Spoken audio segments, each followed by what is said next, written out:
حضرت عمر فاروق رضی اللہ تعالیٰ عنہ نے فرمایا تمہارے خیالات تمہارے الفاظ بن جاتے، اور الفاظ کی تاثیر کیا ہوتی ہے۔ میں ایک چھوٹا سا واقعہ آپ کے گوش گزار کرنا چاہوں گا۔ امام صاحب مسجد کے ممبر پر تقریر فرما رہے تھے، نیچے ایک بندہ بیٹھا ہوا تھا جاہل، تو امام صاحب فرما رہے تھے کہ جب آپ اللہ اللہ اللہ اللہ کا ذکر کثرت کے ساتھ کریں، اس کے بڑے فیض و برکات ہوتے ہیں، بڑے انوار و تجلیات کو نزول ہوتا ہے۔ تو ہوا کیا کہ وہاں پر ایک کوئی نالائق پلمبر قسم کا بندہ بیٹھا ہوا تھا، وہ اٹھ کھڑا ہوا، وہ کہنے لگا جی یہ کیا اللہ اللہ اللہ اللہ اللہ اللہ کرنے سے کیا ہوگا، یہ تو ایک لفظ ہے، لفظ کوئی دہراتے جائیں تو اس سے کیا فرق پڑے گا۔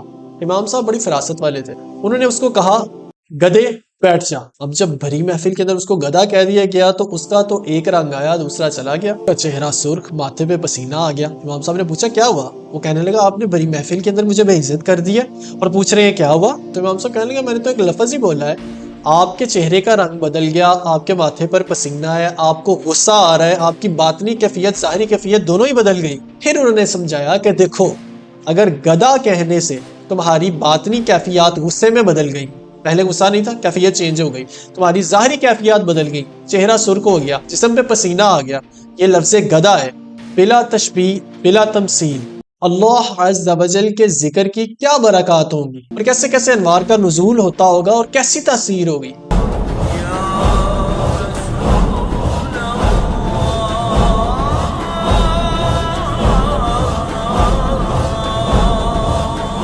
تو ثابت ہوا آپ کے خیالات آپ کی کیفیات بن جاتے ہیں، آپ کے الفاظ بن جاتے ہیں، آپ کے الفاظ آپ کے اعمال بن جاتے ہیں۔ کیسے؟ ایک بندہ بڑی کثرت سے اللہ کا ذکر کرتا ہے، اللہ کا ذکر کرتا رہتا ہے کرتا رہتا ہے کرتا رہتا ہے، یہاں تک کہ اللہ پاک اسے اپنا قرب عنایت کر دیتا ہے۔ وہ لفظ تھا اللہ کے نام کا ذکر، لفظ ہے، دہراتا رہا، اللہ کے پیاروں کا ذکر دہراتا رہا، یہاں تک کہ اللہ پاک نے اس کو مقام ولایت عنایت فرمایا۔ آقا علیہ السلام نے فرمایا نا کہ اللہ کے ولی کی پہچان یہ ہے کہ اس کے چہرے کی زیارت سے خدا یاد آ جاتا ہے۔ تو پتہ چلا کہ الفاظ کی اتنی تاثیر ہے کہ بار بار الفاظ کو ریپیٹ کرنے سے ان الفاظ کا اثر آپ کے چہرے پر بھی آ جاتا ہے۔ تبھی تو جو اللہ اللہ کرنے والے ہوتے ہیں ان کے چہروں سے پتہ چل جاتا ہے یہ اللہ والے ہیں۔ تو آپ کے خیالات آپ کی کیفیات سے ہوتے ہوئے آپ کے اعمال میں آتے ہوئے آپ کے چہروں کے اوپر آ جاتے ہیں، اور آپ سارے جانتے ہیں کہ شیطانیت شیطان کے چہرے سے چھلک پڑتی ہے اور اللہ والوں کے چہرے سے پتہ چل جاتا ہے کہ یہ اللہ والا بندہ ہے۔ خوبصورت مثال پیش کروں تو ہجرت کے موقع پر آقا علیہ السلام کے ساتھ سیدنا صدیق اکبر رضی اللہ تعالی عنہ دونوں مدینہ شریف کے جب بالکل قریب پہنچ گئے، اب جن لوگوں نے آقا علیہ السلام کی زیارت نہیں کر رکھی تھی وہ مشکل کا شکار تھے، وہ کبھی آقا علیہ السلام کے چہرہ انور کی طرف دیکھتے، کبھی سیدنا صدیق اکبر کے چہرہ مبارک کی طرف دیکھتے، اور وہ آقا علیہ السلام کو پہچاننے کی کوشش کر رہے تھے۔ اب دیکھو امام الانبیاء صلی اللہ علیہ وسلم جن کے جمال کا یہ عالم ہے کہ حضرت یوسف علیہ السلام ان کے جمال کو دیکھ کے دنگ ہے، تو یہ کیسے ہو گیا کہ لوگ پہچان نہیں پا رہے تھے؟ وجہ یہ تھی کہ سیدنا صدیق اکبر رضی اللہ تعالی عنہ عشق کی حرارت کی وجہ سے اور آقا علیہ السلام کی صحبت کی وجہ سے، آپ کے سایہ شفقت اور رحمت میں رہنے کی وجہ سے اتنے انوار و تجلیات آپ کی طرف آتے تھے آقا علیہ السلام کی طرف سے کہ حضرت سیدنا صدیق اکبر رضی اللہ تعالیٰ عنہ کے چہرے مبارک کے اوپر آقا علیہ السلام کی بہت زیادہ مشابہت آ گئی تھی، تو لوگوں کو پہچاننے میں دقت ہونا شروع ہو گئی۔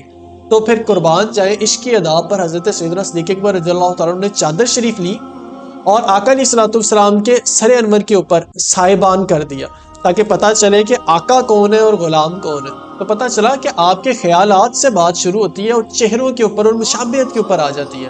میری بات نہ مانے، آج بھی جو اولیاء کاملین ہیں آپ ان کی بارگاہ میں جائیں، ان کے قریبی محبت والے چند مریدین آپ کو ایسے بھی ملیں گے جن کے چہروں سے آپ کو دیکھ کے پتہ چل جائے گا کہ یہ اس شیخ کے مرید ہیں۔ ان کے چہروں کے اوپر اپنے شیخ کی مشابہت آئی ہوتی ہے اور اچھی خاصی مشابہت آئی ہوتی ہے۔ اب آپ کے آج کے دور میں ولی اللہ کہاں پہ، تو یہ ایسے ہی ہے جیسے آپ کہیں کہ آج کے دور میں خالص دودھ کہاں پہ۔ تو کوئی بھی زیرک بندہ کہے گا کہ آپ بے وقوف ہو، ہر جگہ پہ پانی ملا دودھ مل رہا ہے، لیکن اس کا یہ مطلب نہیں کہ دنیا میں خالص دودھ کا وجود ہی نہیں ہے، ڈھونڈو گے تو مل جائے گا۔ اسی طرح اگر 2 نمبر لوگوں نے اپنا نام پیر رکھ لیا تو اس کا یہ مطلب نہیں کہ اولیاء اللہ موجود نہیں ہے، ڈھونڈو گے تو مل جائے گا۔ اسی سے ایک اور کانسیپٹ بھی ریلیٹ کر کے سمجھ لیں کہ بجائے اتنی زبانیں اولیاء اللہ کے اوپر دراز کریں، اگر آپ نے اولیاء کرام کی کتب پڑھی ہوں، ان کے ملفوظات پڑھے ہوں، تو آپ کو پتا ہو کہ تصوف کے اندر ایک چیز استعمال ہوتی ہے مراقبہ، تصور شیخ کرنا۔ آنکھیں بند کی جاتی ہیں، اپنے شیخ کے تصور، اپنے شیخ کے چہرے کے اوپر اپنی ساری توجہ مرکوز کرتی جاتی ہے، اور تصوف کے اندر یہ تعلیم دی جاتی ہے کہ شیخ کے تصور کو پکایا جائے، پختہ کیا جائے۔ تو ڈنگر قسم کے لوگ یا پلمبر قسم کے لوگ کہتے ہیں کہ یہ کہاں سے نکل آیا، بھائی گوروں کی کتابیں پڑھ کے کبھی تم نے عمل کرنے سے پہلے یا سنانے سے پہلے آگے یہ نہیں سوچا کہ یہ قرآن و حدیث میں کہاں سے آیا؟ اور جن کے صبح و شام ہی قرآن و حدیث پر عمل کرتے گزرتے ہیں ان کی بات آتی ہے آپ کو مرچیں لگنا شروع ہو جاتی ہے، ثابت ہوا پیڑا اور تے پھکیاں اور۔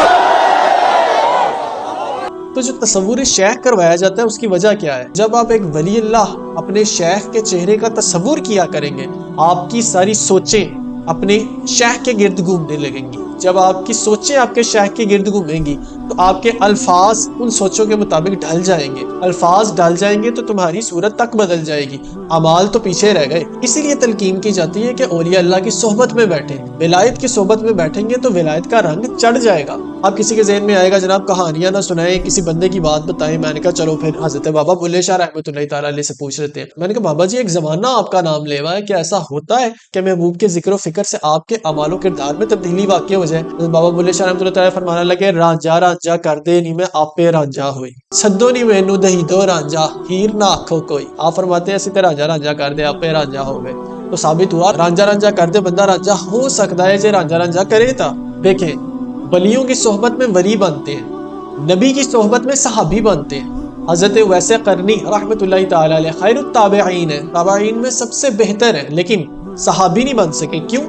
کیونکہ صحبت کا فیض صحبت سے ہی ملتا ہے۔ سرکار دو عالم صلی اللہ علیہ وسلم کی چونکہ ان کو صحبت میں اثر نہ آ سکے تو صحبت کا خصوصی فیض جو صحابیت تھا وہ نہ مل سکا۔ اسی طرح ولایت کا خصوصی فیض ولیوں کی صحبت سے ملتا ہے، کتابوں سے نہیں ملتا۔ اور لطیف نکتہ یہ ہے کہ کتابوں کا فیض بھی بابوں سے ملتا ہے اور بابوں کا فیض بھی بابوں سے ملتا ہے، کیونکہ کتابیں لکھنے والے بھی تو بابے ہی ہیں۔ حضرت شیخ سعدی شیرازی رحمۃ اللہ تعالی علیہ اپنی شہر آفاق تصنیف گلستان سعدی کے اندر خوبصورت انداز سے یہی نکتہ بیان فرماتے ہیں گلے خوشبوئے در ہمام روزے رسید از دست محبوب بدستم، ایک روز میرے محبوب کے ہاتھ سے خوشبودار مٹی میرے ہاتھ تک پہنچی، بدو گفتہ کہ مشکی یا بیری کہ از بوئے دلا ویز تو مستم۔ میں نے اس سے پوچھا کہ تو مشک ہے یا تو عبیر ہے کہ تیری اس دل آویز خوشبو سے، دل کو موہ لینے والی خوشبو سے میں مست ہوتا جا رہا ہوں۔ وہ گفتہ من گلے ناچیز بودم، اس نے کہا میں تو ناچیز مٹی ہوں، ولیکن مدت با گل نشستم، لیکن ایک عرصہ میں نے ایک پھول کے قدموں کے ساتھ لپٹ کر گزارا ہے۔ تو پھر ہوا کیا؟ جمال ہم نشی در من اثر کرد، وگرنہ من ہوا خاکم کے ہستم، میرے ہم نشی کے جمال نے میرے اندر وہ تاثیر پیدا کر دی کہ اب میں جہاں جاتی ہوں پورے چمن کو مہکا دیتی ہوں۔ وگرنہ من ہوا خاکم کے ہستم، ورنہ میں تو وہی خاک ہوں جو لوگوں کے پاؤں تلے آ کے روندی جاتی ہے۔ اگر میں اس ساری گفتگو کو سمیٹوں تو اس واقعے پر سمیٹوں گا کہ یاد رکھیے گا پازیٹیو اور نیگیٹو دونوں طریقے سے اس قوت کو استعمال کیا جا سکتا ہے۔ اللہ والوں کی صحبت میں رہ کے لوگ اللہ والے ہو جاتے ہیں اور شیطانوں کی صحبت میں رہ کر لوگ شیطان ہو جاتے ہیں۔ آپ نے فیصلہ کرنا ہے آپ نے شیطان بننا ہے یا آپ نے رحمان کا بندہ بننا ہے۔ تو اگر میں اپنی بات ختم کروں تو یاد رکھیں اللہ والوں کے پاس رہ کے اللہ والے بنتے ہیں اور گدھوں کے پاس رہ کے گدھے بنتے ہیں۔ گدھوں کے پاس رہنے سے پرہیز کرنا ہے۔ وہ ایک 2 نمبر بندہ تھا نا جس نے اپنا نام پیر رکھا ہوا تھا، تو اس کا ایک ہی مرید تھا، اس مرید نے بڑی خدمت کی اس کی۔ ایک دن مرید کے ذہن میں آیا کہ اچھا یار، اس نے پیر صاحب سے پوچھا کہ جناب میں تو آپ کا مرید ہوں، کیا میرا بھی کوئی مرید ہوگا کل کو؟ تو وہ جو بندہ تھا نا وہ پورا شیطان تھا، وہ کہنے لگا ٹینشن نہ لے، تو میرا مرید ہے گا نا؟ میں کیا ہے گا؟ انہوں نے کہا تو مینو لب گیا تو میرا مرید ہے، تے بتھیرے الو دے پٹھے لگے پھرتے نے تینوں بھی لب آئے گا۔ تو یاد رکھیے گا الو کے پٹھوں کی کمی نہیں ہے۔ لوگ کہتے ہیں جی اس ڈاکٹر کے پیچھے اتنے ماننے والے، اس پلمبر کے پیچھے اتنے مکینک ہیں، تو میں کیا الو تے پٹھے لب ہیں میرے۔ السلام علیکم۔ بے قدراں دی یاری کولو توبہ لکھ لکھ واری، چنگا ہویا لڑ نیڑیوں چھڑیا، اج عمر نہیں گزری ساری، نیچاں دی اشنائی کولو فیض کسے نہ پایا، ککر تے انگور چڑھایا تے ہر گچھا زخم آیا۔